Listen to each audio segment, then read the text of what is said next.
I'm going to try something a little new and different. This is going to be a what if. It's what if Maul let go of his mission to kill Kenobi and instead seek to become stronger in the Force. It starts much the way canon did, that Darth Maul was made to survive for over a decade. The junk world of Lotho Minor stretched endlessly in all directions, a metallic graveyard where civilization's cast-offs and trash came to rust and decay. It was here, among the twisted metal. For months, Savage Press has searched the Outer Rim, following whispers and rumors of a horned demon that haunted the Outer Rim. Savage emerged from his ship, his massive frame barely fitting through his cramped hatch. His yellow eyes swept across the wasteland. He could feel it, Maul's presence, like a wound in the Force. He was finally at the right planet. Much like in canon, Savage searched for Maul, until finally hearing his laughter. When Savage finally laid eyes on him, he resembled more of a spider than a proud Sith warrior. His mechanical legs were crudely welded together with the Force, and Maul had gone mad. But seeing his brother granted him a moment of clarity. "I have learned things," Maul whispered. "The rule of two. It is a chain, a prison. The Sith were meant for so much more than to hide in the shadows." Together, the brothers made their way back to Savage's ship. Something had been born within Maul, a new purpose in life. Savage took Maul back to Mother Talzin. There, the Night Sisters weaved their magic and constructed new legs for Maul. Then Maul and Savage told Talzin of their plan to make the Sith stronger, and Talzin told the young Zabrax of a rumored Sith holocron left on the world of Malachor. She had hoped to make her children stronger, and to also finally get her revenge on Sidious. The journey to Malachor was a short trip from Dathomir, and it brought the brothers right into the heart of the old Sith Empire. Sidious believes himself to be the culmination of Sith legacy, Maul explained as they traveled, but he is merely the latest in a line of fools who mistake secrecy for strength. The old Sith Empire, they understood.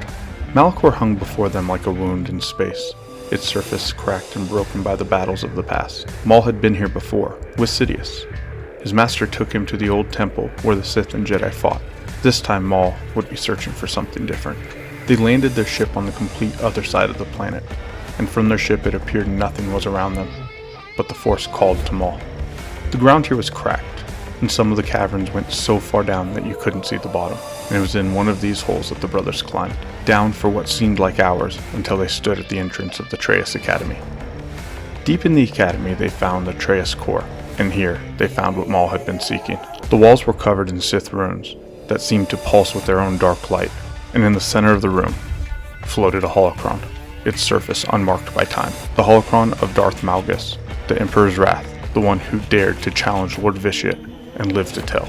Maul took the holocron, and immediately the chamber filled with a crimson light, and they were no longer alone. A hologram of Darth Malgus materialized before them, a giant of a man, whose very presence seemed to bend reality around them.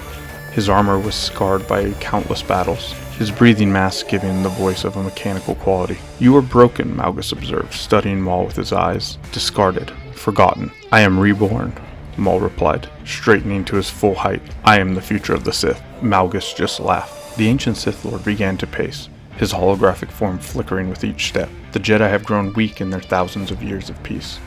They fight with restraint, bound by codes and compassion. But you know what it is. You know what it's like to lose everything. You understand that true power comes from embracing the pain that would destroy lesser beings. You were not meant to lurk in the darkness, but to rule, to dominate, to shape the galaxy in your image, our image, the image of the Sith."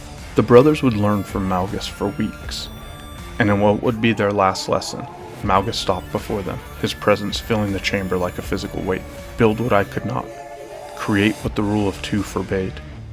Gather the strong, the angry, the broken. Forge them into something the galaxy has never seen. A Sith Empire that does not hide in the shadows, but stands in the light. Terrible, unstoppable." As the holocron's light faded and Malgus disappeared, Maul felt something shift inside him. The mad hermit from Lotho Minor was gone, replaced by something far more dangerous. A visionary with the power to reshape the galaxy. Their first recruit came to them on Ryloth, drawn by whispers of a new power rising in the Outer Rim. Kira Voss had once been a Padawan, but that was before she watched her master die in a separatist ambush, before the temple tried to heal her rage with meditation and telling her to let it go because it was all part of the will of the Force. Kira came to Ryloth looking for someone to help focus her rage. And while she may have been looking, it was Maul that found her in a cantina, drowning her sorrows and picking a fight with anyone who looked at her wrong. She was barely 20, but her eyes looked older, as if they'd already seen way too much of what this cruel galaxy had to offer. "You're angry," Maul observed, sliding into the booth across from her.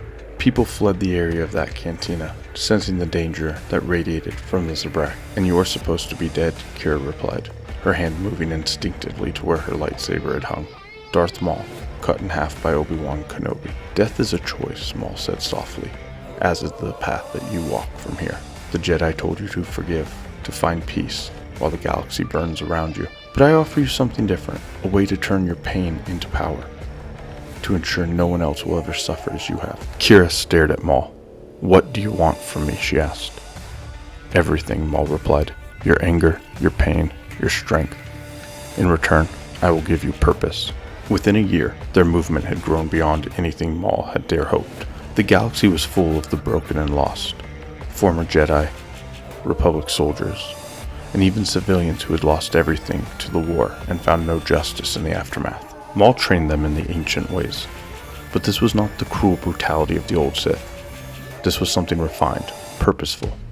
He taught them that the rule of two existed because of the fear that the Sith had of their own power, believing that multiple Sith Lords would inevitably destroy each other. But they were wrong. They confused competition with cooperation. "You are not rivals," Maul addressed his new followers. "You are family. The Jedi speak of attachment as weakness, but it is attachment that gives us purpose. Your loyalty to each other is what makes us strong." Since this is the first time I've done any sort of what if, I think this is a good place to stop. I'll post part 2 in about a week or so, but let me know what you think, and please consider subscribing so you keep up to date and you get notified when part 2 comes out.